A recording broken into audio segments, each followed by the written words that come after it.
Here we go. Do it. Okay, cool. Here we go.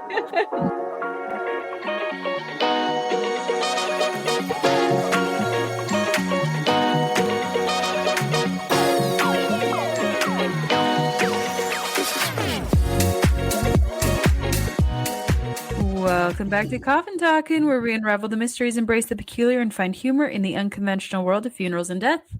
I'm here with Frank. Hi, Holly. Hi. How are you? Good. How are you feeling? Good. Good. And pretty fine. Good. Just hanging out. As well, out. You should. As most coffiners know, you're 1 month away from the due date. I know. We wrote up the September calendar today, and of course there's a couple more days on the calendar than are in September, so you always continue on. You put 1, 2, 3.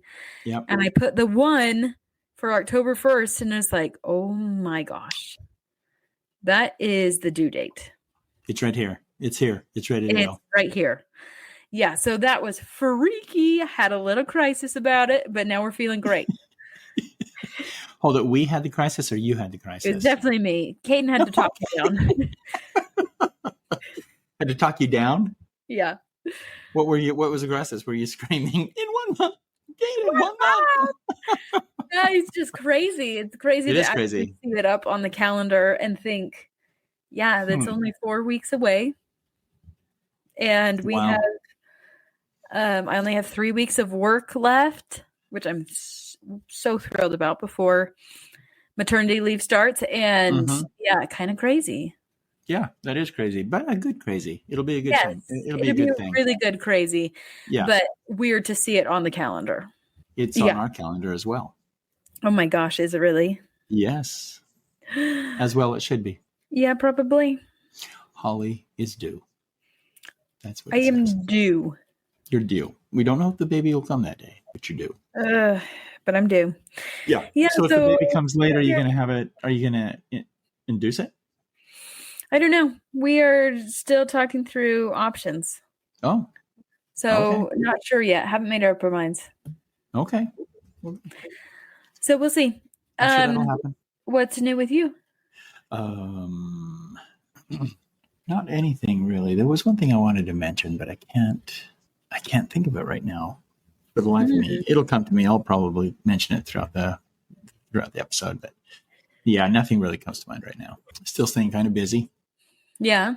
Working a lot, trade embalming. Do you just love that? No. So I've been having a lot of people call me and ask me to embalm decomped bodies. In other words, bodies that are already in a state of decomposition. And I think it's because I can't smell it. And these individuals are being shipped to other states and stuff like that. So they do have to be embalmed. So I go ahead and do it. But then they're mad because their building has an odor. And I don't know how you get away with that. I mean, what do you want done? You're in the wrong industry if you don't want an odor in your building. That's about what it comes down to. That's true. Okay. Yeah. Anyway. So there is that, and I do get a little bit of irritation with that. They've started to bring individuals to my facility. Is that better or is that worse? Well, I don't know. I feel bad for the customers I have because I don't notice the odor. So if someone comes in. If it's a decomp, they'll bring the decomp. But if it's not decomp, then they won't bring them. That's correct. And so I end up doing the embalmings in my building, and I don't know what the smell is, if there's a smell or not. Yuck. Yeah, that's what I say. Yuck. And then I feel bad for the families that come in because they're obviously kind enough not to say anything. But then I say, do you smell anything? Is there an odd odor in the building? I don't know how else to say it. And so sometimes they'll say yes. Sometimes they'll say, well, this is a sweet odor. And that tells me right there that that's it, because it's decaying flesh is a sweet odor, not really sweet that you and I would consider not really sweet, but you want to have a candle of. But hey, what candle scent is that? Decomp. It's rotten flesh. Burning flesh. Oh man. Yikes. So My spirits were lightened just a little bit because I did go to a nearby Circle K to here. And did I tell you this story? Mm-mm. Okay, so where they have those pylons, where they put pylons at the end of the sidewalk, dividing the sidewalk and the parking lot. Oh, okay, So you don't drive up onto the sidewalk. So I was driving up and I looked over and I saw a sticker advertising some rock group. Okay. And then so I turned off the light and then went into turned off the car and then went into the store and came back out. And as I was walking by the pylon that's in front of mine, there was a Coffin Talking sticker. What? Yes. There was a Coffin Talking sticker on the pylon. But I wouldn't see it from the parking lot. I only saw it as I was coming out of the store. No way. Yeah, so it made me smile. That's so funny. And then I had to start thinking about who in the area has this Who has my sticker? Who has those Coffin Talking stickers? Anyway, so yeah, that was a highlight of the day or the week. So for me, anyway. Man, that's funny. That's cool. Yeah. You never expect to see them, and every once in a while you do, and kind of brightens your spirits just a little bit. Yeah. Well, good. That is really fun. I got nothing. Okay. Let's be frank. All right, let's go. The question I have for you, Holly, is how many pets have you had throughout your life? Well, let's see here. Starting with Max. Oh, yeah. Okay, our Max. angry dachshund. All of my friends hated him, and when he died, everyone was happy, and I was so sad about it. Yeah. And then we had Mr. T, who met a very tragic end. Mr. T was our turtle. Then we had Tootsie and Shorty. Mm-hmm. And now my cats, Maybe and Nelson. Were you ever here when we had Race, the other turtle? Oh my gosh. Yeah, we did have another turtle. He had a stripe on his back. Yeah. He just showed up in the yard one day, right? No. We were doing some work for a family, doing some yard cleaning and stuff, and she had one of these huge desert tortoises, where you could actually sit on and ride if you wanted to. But we found another little one that was in the same backyard, and she said, "Take it home because they won't coexist." Yeah, he'll bully it. Mm-hmm. And I remember Race literally. Do you remember one time? A random huge desert tortoise was in our backyard, and he started bullying Race. Yeah. He was like pushing him up against the fence. You're like, what? Who are you? Poor Race. And how did you get in my backyard? How did you get into our backyard? Oh, well. Oh, my gosh. Okay, so good. I'm glad. Now, did you have good relationships with all those pets? Yeah. Okay, except for Max, you said. No, I love Max. Everyone else hated Max. Okay. So I want to talk a little for coffiners to think about your favorite pet. And we had a little tragedy in our home within the last couple of weeks where our own dog passed away. Yeah. And that was little Shorty. And and so we had kind of that melancholy feel throughout the house, and I took it a little harder than I thought I would. Mm-hmm. But anyway, either way, that pet becomes part of the family. And as he passed away, and as I was getting him prepared to take him where he needed to go, I remembered some of the other pets that we had, and talking about them, we had one of my favorites was a small little collie named Torch, and we called him Torch because he was all brown, and then he had a little white tip at the end of his tail. At his tail? Yeah. And so that's why we called him Torch. And so very nice dog. And he hated our ducks, but either that, he was a very nice dog. But you're right. Any animal that you have had in your family, and sometimes you get to the point where you're tired of the pet, and you just want either them to be run away, pass away. You want them to be taken by another person, whatever the case might be. But when they do finally pass in your care, it becomes a very sombering moment. Yeah, it's very sad. So I want to talk to you a little bit about an individual today that had two big dogs. Actually, I think she had three. And we had And I only knew her because I had become fairly good friends with the husband. And we had been talking off and on. He would come in and he would just sit and talk, and then I would occasionally go to his house. So it was good to get to know him, because as that relationship began to grow and to develop, he started asking more and more questions regarding funerals and what could be done and what his wants and wishes were. So lo and behold, it had been almost 3 weeks since I had heard from him, and he was calling weekly. And finally one of his sons called and said, "Is this such and such mortuary?" I said, "Yes." And he goes, "I'm looking for Frank." And I said, "I'm Frank." And he goes, "Oh, well, my dad had a card in his wallet that we would contact you if he passed away." So he gave the name and he passed away. And so I went on and took care of the arrangements for him. But in that short conversation, I had never, ever met his wife. Mm-hmm. And so when I went to the house to bring him into our care, he was actually on the bed. We put him on the gurney, pulled him and moved him to the mortuary, but it had just a small little conversation with her and just never talked to her from that point forward. Just that one interaction at the house, and then everything was done electronically. And she made it very clear that she just wanted to have things done, him cremated, and when everything was done, contact her, and then they would work out what they were going to do with the cremated remains. So that's fine. So that's what we did. And I had contacted the wife about 7-8 days later, said everything was ready. I'd like to bring him by to the mortuary, or by the house if possible, because he was really close. He would walk over to the mortuary, and I would, it just that kind of a casual conversation. He'd try and fix my cracked cement. That's the type of relationship we had with him. And so I delivered the cremated remains to her house, and she refused to answer the door. So she asked me to just leave them outside the door.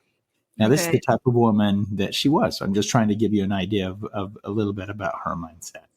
So about 6 months later, I get a call from the same son. Said, "Frank, my mother has passed away. I'm wondering if you could do the same type of arrangements that we did for my father." And I said, "Sure. Yeah, that's no problem at all." But I found out that she was at the medical examiner's office because of her passing and not being seen by a doctor, which we call an unattended death. We've had this conversation before. So it becomes an unattended death. And so I called the medical examiner with the paperwork necessary to actually bring her into our care. And one of the daughters called and specifically said, "I want to see her before she's cremated." And I said, "Okay, well, I don't know what she looks like, but I'll definitely look and see what we can do to make that happen." And when she came into my care, I opened the bag and I was totally shocked. I immediately called the son and I said, "Hey, what's the surroundings? What's happening? How did she pass away?" And he looked at, he just kind of, on the phone, paused just a little bit. And I said, "Look, I need to know because your sister's wanting to see her." Uh-huh. And he goes, "Oh, well, let me just tell you, when my father passed away, my mother got into a habit of letting the dogs in the bedroom with her at night to keep her safe. She was afraid that someone would break in and the dogs would be her alarm." Well, we saw her on a Tuesday, and we would normally call her, and she would return our calls. And we called her on Wednesday, Thursday, Friday, Saturday. Now you have to understand that the sons and the daughter were in different states. Oh, so they couldn't go check on her? No. So by the time it had come close to 1 week of not hearing from their mother, they did a wellness check through the police department. And the police department called them back and said, "Yes, sure enough, your mother has passed away." And so I said, "Okay, so I'm thinking to myself, okay, so she's probably been kept in a warm home." Yeah. It was wintertime, so the house would probably be kept warm. And so maybe they didn't want, or he didn't want to tell me exactly how she died, because I was thinking that the heat of the home would have caused some decomposition to start, some skin. Oh, so she was just decomposing? That's what I was thinking. And so, but that didn't make sense by what I was seeing. Okay. And I said, "Well, there's a little bit more that I'm looking at here that would cause me to believe that it was more than just a warm house. I wouldn't let anyone see her in this condition, in the condition she's in. Oh. He said, "Oh, really? Why? What's wrong? What's happened?" And I said, "Well, are you telling me everything?" And he goes, "Well, yeah, she kept the dogs in there." And I said, "Were the dogs in the room with her for those 4 or 5 days?" And he said, "Yes." And I said, "Well, then because," and coffiners, please be aware. But he said, I said, because the time frame in the house, those dogs have taken a liking to her flesh. And I said, "Oh, yeah." And I said, "And she is almost a bleached skeleton." Oh. Yeah. And so he goes, "Are you kidding me?" And I said, "No." And he said, "Snap me a picture." So no, he didn't. He did. So I snapped a picture, and the only thing I can tell you, coffiners, is that the tissue was eaten clear down to the bone. Oh there were still strands of hair on the top of her head, but it was almost like a skeleton. I mean, for those of you that have had anatomy and physiology classes, you have that skeleton sitting in the corner or standing in the corner in most classes. But if you envision that skeleton, then you would be looking at a skull that had been completely licked, eaten, whatever, to the bone, and there would be hair on that skeleton head. And then as I looked down the arms, her pajamas must have been so short that from the elbow down to the hands, completely stripped of tissue as well. She had been literally eaten by her pets. And, oh my gosh. And the one thing that I have to say is that the more and more I think about it is because the dogs were expected to be let out in the morning, the following morning. But if she passes away and dies in the evening where the door is locked or closed, those dogs have nowhere to go. They were locked with her? They were in the room with her. The door was closed. They had no way. The door was closed. Yeah. And I don't know if it was locked or not, but there was no way for those dogs to get out. No. And so, and they're big dogs. They were big dogs, probably not Dobermans, but Doberman size, Doberman pinchers. Rottweilers? And so, no, they weren't Rottweilers. They could have been the same skeletal frame as a Rottweiler, but it wasn't a Rottweiler. I remember looking at them and seeing them when I went to deliver or pick up my friend. So the thing that caught me off guard was the fact that the daughter continued calling, asking, and demanding to see her. And the only thing the son didn't tell her? The son did tell her, but she didn't believe it. And so I said, "Look, talk to your brother. He has pictures. If you want, I'm not going to let you see her."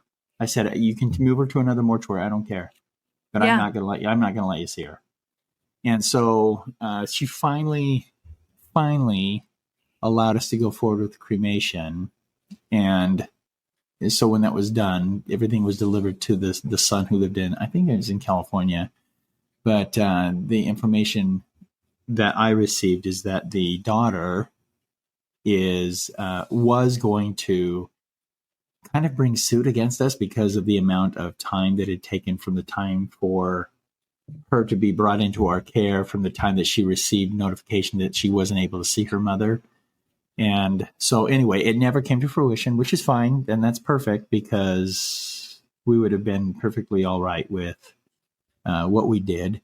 But the coffiners, if you have pets, if you have loved animals that you have, allow them some way of getting out of that room. If you sleep with them at night, you never know what's going to happen. And I know that there are a lot of you that have family members that might be really close to you and will come and see you on a daily basis, or even neighbors.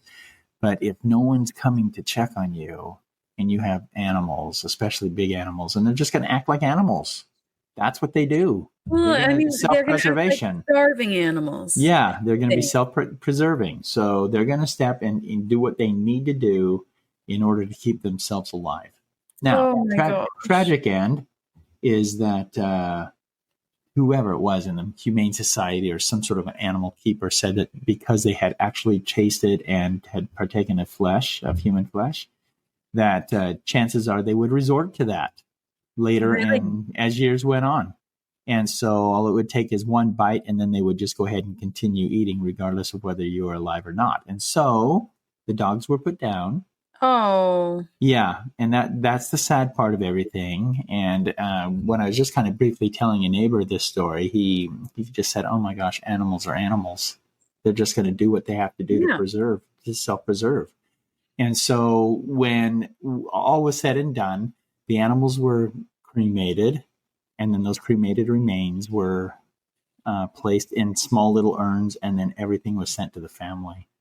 So anyway, I that was today's story, Holly. I don't know if many coffiners would look now at their beloved pet, and say, "Are you going to eat me? Are you going to eat me in the night? In the night, go ahead and take some time." Oh my gosh! And then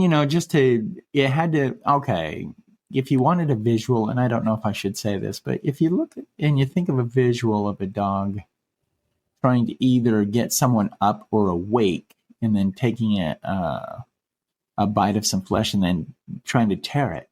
Oh, how they jerk their heads around back and forth. So I can't. I hope that wasn't it, but by how clean she was, she had to have been. There had to have been some tearing. Too? Huh? How old was she? Probably in mid 60s. That's pretty young. Yeah. So I was gonna say, if she was really old, her skin was definitely like papery, and you see the thin skin. But I mean, even 60, that's mid 60s is pretty young still. Now her husband was 73 when he died. So he was 13 years older than she was, but still, that's a good thought, because even if the skin was not as tight as you would have wanted it to be, there would have still been some pull and some reaction to that. So her entire skin, though, like on the back of her head too, or was it just to the ears were eaten off, and so everything from, say, your hairline. If I was to take a scalpel and just cut down to the cranium, from the hairline all the way down to it was even below the neckline. So shoulders, all that skin was gone.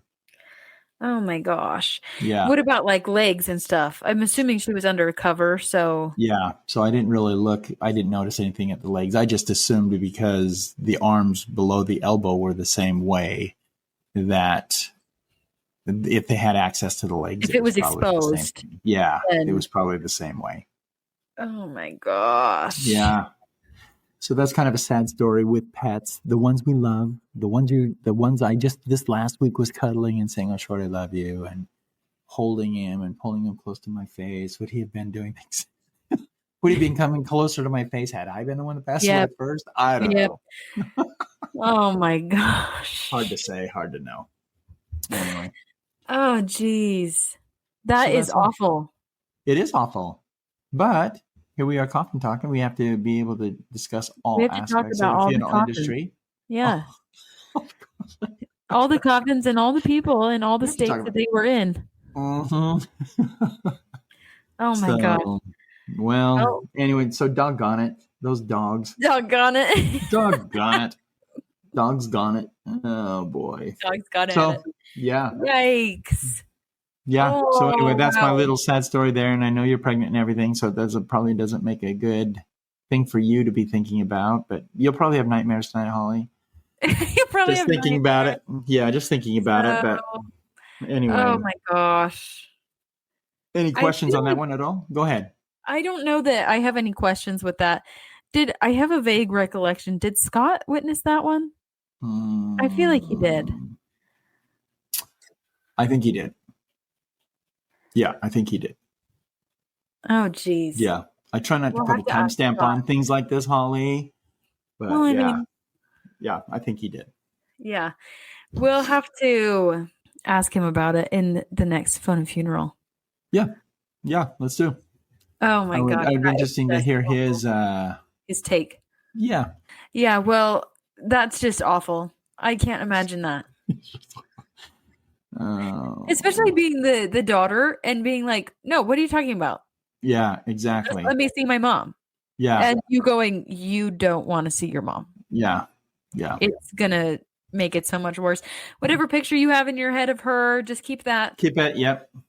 And that's the thing too, is whenever we talk about individuals coming to see just an ID view or whatever, I might say, yeah, I'll go ahead and have that arranged, and then look at the individual and say, call them back and say, there's no way I can let you see them. And it's for their safety and their emotional, I guess, good.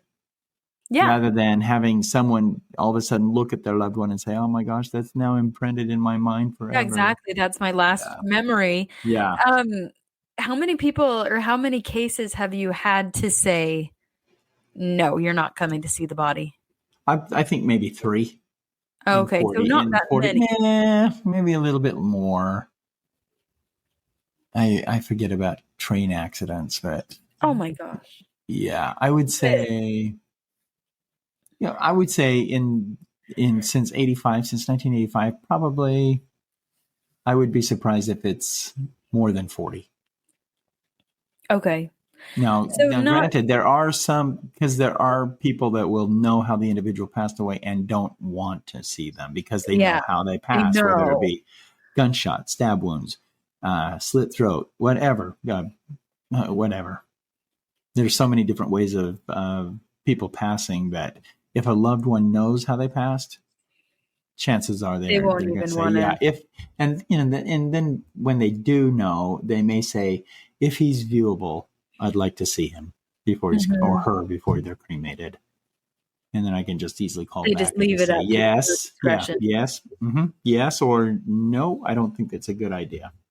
Oh my gosh. So, but then, if people really want to know if it's their loved one, because I'm a big proponent of that. I want people to know that it's their loved one we have. Yeah. And I'll say, do they have any tattoos? Any distinguishing marks on their body that you want me to take a photograph of? And so if I can find it, and if they describe it to me, I'll take a photograph of it and then just say to them, okay, I've got the photograph ready. Do you want to see it now? And then if they say yes, then I'll put coming and then send them a photograph. So there's no surprise when you open up your gallery and say, oh my gosh, what are you sending me this for? You should have prepared me. You know what I mean? There has to be a little bit of communication and talking about pictures coming back and forth and what would be happening. So, but they also have that peace of mind that, okay, it is my loved one. Yeah. Even if they're not viewable. Yeah. Yeah. And and trust me, with all the tattoos out there, chances are they're going to have unique tattoos. Or some sort of birthmark or birthmark. Yep. Yeah. So, or a scar somewhere. Yeah. That's true too. Yeah, that's crazy. Oh my gosh. 3 dogs too. 3 big dogs. Yeah. Oof. And I would guess the officer said all it would take is 1 to start. Really? Yeah. And then the other dogs and then the rest would follow. Hey, you're getting food. I want food. The rest would follow. So, jeez. Yeah. It is too bad. That is awful. Like that. Yeah. At least, I mean, maybe that's an awful thought, but at least she was already dead and like they didn't just turn on her. Yeah. And it would have had to have been a day. Yeah. Or more. I mean, they had to have gotten hungry. Yeah. So, yeah, there is some comfort there. But yeah, a lot of interesting things to consider when it comes to an individual that actually passes away with a pet in a home. Mm-hmm. And you don't have to be confined in a room. If the pet is confined in the house and you pass away on the floor. Yeah. Yeah. We've seen that where cats will take to noses, take to ears, whatever the case is. But, because it's cartilage, it's easier for them to eat that way. But and no pet is immune to it, I don't think. I don't think so, because, I mean, ultimately, they're animals. Scott wants a rat, so. Scott wants a rat. That thing's turning on him before he's even dead. Man. Hey, did you just bite me? Chew your face off. That's right. Then he would really become the famous rat face. rat face. Rat face. Oh my god. For the coffiners to know, that's what Scott's nickname is. I think it's from our grandkids, his nephews and nieces. They call him Rat Face. No, it's definitely Scott's fault. He made a joke somewhere in his years of living where he called someone a rat face. Oh. As like an insult or something, as a joke, but it just stuck. And now it's like our inside joke. And I mean, evidently he wants a rat. So how much of an insult could it be? It might be a compliment coming from Scott. But yes, the grandkids did call him rat face. Oh, they definitely piled up on it. That's for sure. They definitely piled on it. And I believe that one of them drew a picture and the caption was, Scott, you have a rat face. Yeah, he loves that picture. I think it's in his I think he keeps it in his wallet. Doesn't he keep it in his wallet? He keeps it close.